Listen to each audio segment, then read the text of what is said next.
एक समय की बात है। एक गांव में एक कुशल परिवार रहता था। उस परिवार में सुधा जी नाम की एक महिला रहती थी। महिला के दो बेटे और बहुएं थी जो उनके साथ ही रहती थी। बड़े बेटे की पत्नी संस्कारी और सर्वगुण संपन्न थी। वहीं छोटे बेटे की पत्नी चालाक और बहुत तेज तर्रार थी। एक बार की बात है, वृद्ध महिला बहू और बड़ी बहू ने मिलकर बहुत सारे लड्डू बनाकर रसोई में रख देते हैं। सास: बहू, मैं मिश्रा जी के यहाँ कुछ काम से जा रही हूँ, तुम लड्डू को थोड़ी देर बाद डब्बे में रख देना। ये बोलकर महिला बाहर चली जाती है। बड़ी बहू अपने बेटे की आवाज़ सुनकर उसे देखने चली जाती है। तभी छोटी बहू रसोई में आती है। शुद्ध देसी घी के लड्डू देख उसके मुंह में पानी आ जाते हैं और एक लड्डू खा लेती है। छोटी बहू: वाह, इतने स्वादिष्ट लड्डू मैंने कभी नहीं खाए। एक काम करती हूँ, सारे लड्डू डिब्बे में रख लेती हूँ और एक प्लेट में छोड़ दूंगी, जिससे किसी को मुझ पर शक भी नहीं होगा और मैं आराम से खा पाऊंगी। वो लड्डू की प्लेट उठाकर एक डिब्बे में भरकर चुपके से अपने कमरे में ले जाती है और प्लेट में एक लड्डू वहीं छोड़ देती है।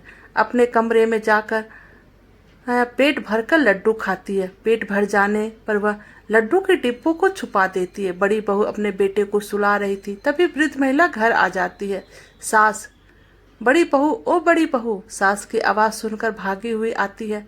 बड़ी बहू: जी माँ, बुलाया आपने? सास: बेटा जरा चाय बना देना और हाँ, लड्डू भी ले आना, एक दो खा लूंगी। बड़ी बहू रसोई में जाती है और लड्डू का खाली प्लेट देखकर चौंक जाती है। बड़ी बहू: लड्डू कहाँ गए? मैंने तो डब्बा में नहीं रखे, प्लेट में तो एक लड्डू है, अभी माँ को बताती हूँ। बड़ी बहू सास जी को जाकर बात बता देती है। बड़ी बहू: माँ जी, लड्डू रसोई में नहीं है, मैंने वहीं रखे थे पर अब नहीं है। सास: क्या? लड्डू तो तेरे सामने ही बनाए थे, फिर कहाँ गए? बड़ी बहू: पता नहीं माँ जी, बाबू रो रहा था तो मैं बाबू के पास चली गई, उसे सुलाकर अभी आपकी आवाज़ सुनकर आ रही हूँ। सास रसोई में जाती है। छोटी बहू लड्डू से भरा मुंह जल्दी जल्दी साफ करती है और रसोई में आती है। छोटी बहू: क्या हुआ मम्मी जी, आप गुस्से में क्यों हो? सास: बहू, यहाँ लड्डू के प्लेट में रखे थे, अब देखो इसमें एक भी लड्डू नहीं है, पता नहीं कौन खा गया। शुद्ध घी के लड्डू थे। तभी दोनों बेटे भी आ जाते हैं और रसोई से लोगों के बातों को देख दोनों रसोई की ओर जाते हैं। बड़ा बेटा अपने माँ से मजाक में कहता है। बड़ा बेटा: क्या हुआ माँ, क्या हुआ माँ, किस गहन विषय पर चिंतन कर रही हो? वृद्ध महिला: अरे देखो ना बेटा, शुद्ध घी के लड्डू बनाए थे, पता नहीं कौन खा गया, अब इसमें एक भी नहीं है। छोटी बहू: आपके बाहर जाने के बाद तो दीदी ही न थी रसोई में, शायद वही उन्होंने ही बड़ी बहू: ये क्या बोल रही हो तुम, मैं बाबू के पास थी। वृद्ध महिला और घर के सभी सदस्य छोटी बहू की बात पर विश्वास कर लेते हैं और बड़ी बहू के खिलाफ हो जाते हैं। सभी बड़ी बहू को खूब सुनाते हैं तो वो रोने लगती है। छोटी बहू बहुत खुश होती है। वो खुद से कहती है, इन लोगों को बेवकूफ़ बनाना कितना आसान है। कुछ दिनों बाद वृद्ध महिला काजू और बादाम खरीद कर लाती है और बड़ी बहू को संभाल कर रख देने के लिए कहती है। बड़ी बहू काजू और बादाम के डब्बे को अलमारी में रख देती है। छोटी बहू काजू बादाम का डिब्बा देख लेती है और रोज मुट्ठी भर के खूब काजू बादाम खाती है और इसी तरह एक ही हफ्ते में काजू बादाम खत्म हो जाते हैं। सास: अरे बड़ी बहू, तुझे काजू बादाम लेकर दिए थे, तू दिखा भी नहीं रही है, कहाँ रख दिए, हमें भी दिखा दे, हम भी दर्शन कर लेंगे, या मंदिर में रख कर पूजा करेगी तू? बड़ी बहू: जी माँ जी, अलमीरा में रखे हैं, अभी लेकर आती हूँ। ये बोलकर बड़ी बहू रसोई में जाती है और काजू बादाम का डब्बा निकालती है, पर डब्बे में तो काजू बादाम ना बराबर थे।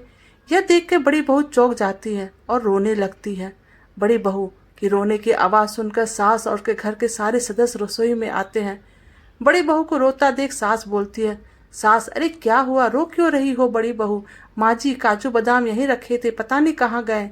सास: क्या, 4 दिन पहले ही तो लाई थी काजू बादाम का डब्बा और ख़त्म भी हो गया। छोटी बहू अपनी चोरी छुपाने के लिए फिर बड़ी बहू पर इल्ज़ाम लगा देती है और कहती है। छोटी बहू: दीदी, खाने का मन था तो खाइए, लेकिन ऐसी चोरी करना ठीक नहीं है दीदी। वृद्ध महिला: पता नहीं इस घर में क्या हो रहा है, खाने का भी चोरी। अरे बहू, थोड़ा बहुत दूसरों को भी चखा दिया करो, इस घर में और भी लोग रहते हैं। यह बोलकर सभी चले जाते हैं और बड़ी बहू रोने लगती है। कुछ दिन बाद छोटी बहू के दोस्त सिया का फोन आता है। सिया: हेलो, कैसी हो? छोटी बहू: मैं ठीक हूँ, तुम बताओ, इतने दिनों बाद कॉल किया। सिया: घर के काम में ना बिजी रहती हूँ, चलो ना हम दोनों कल मिलते हैं, शॉपिंग करेंगे, खाएंगे पिएंगे। छोटी बहू: अच्छा ठीक है, कल मिलते हैं, वैसे भी शादी के 2 महीने हो गए, कहीं घूमने भी नहीं गई मैं। सिया, ठीक है ना, तो कल मिलते हैं, तू तैयार रहना। छोटी बहू खुद से कहती है, मैंने सिया को हाँ तो बोल दिया, पर पैसे कहाँ से लाऊंगी? बाहर जाने का मतलब पैसों का खर्चा होना। अब छोटी बहू पैसे की जुगाड़ में लगी है।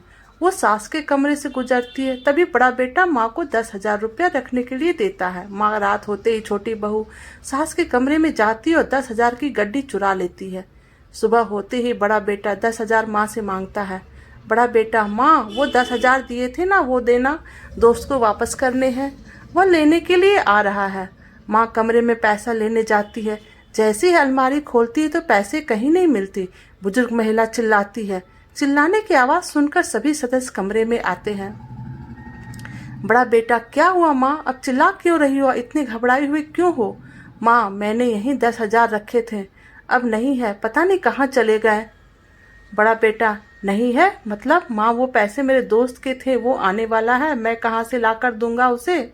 माँ, कहीं ये काम बाहर के किसी आदमी का तो नहीं, लेकिन हमारे घर में कोई आता भी तो नहीं।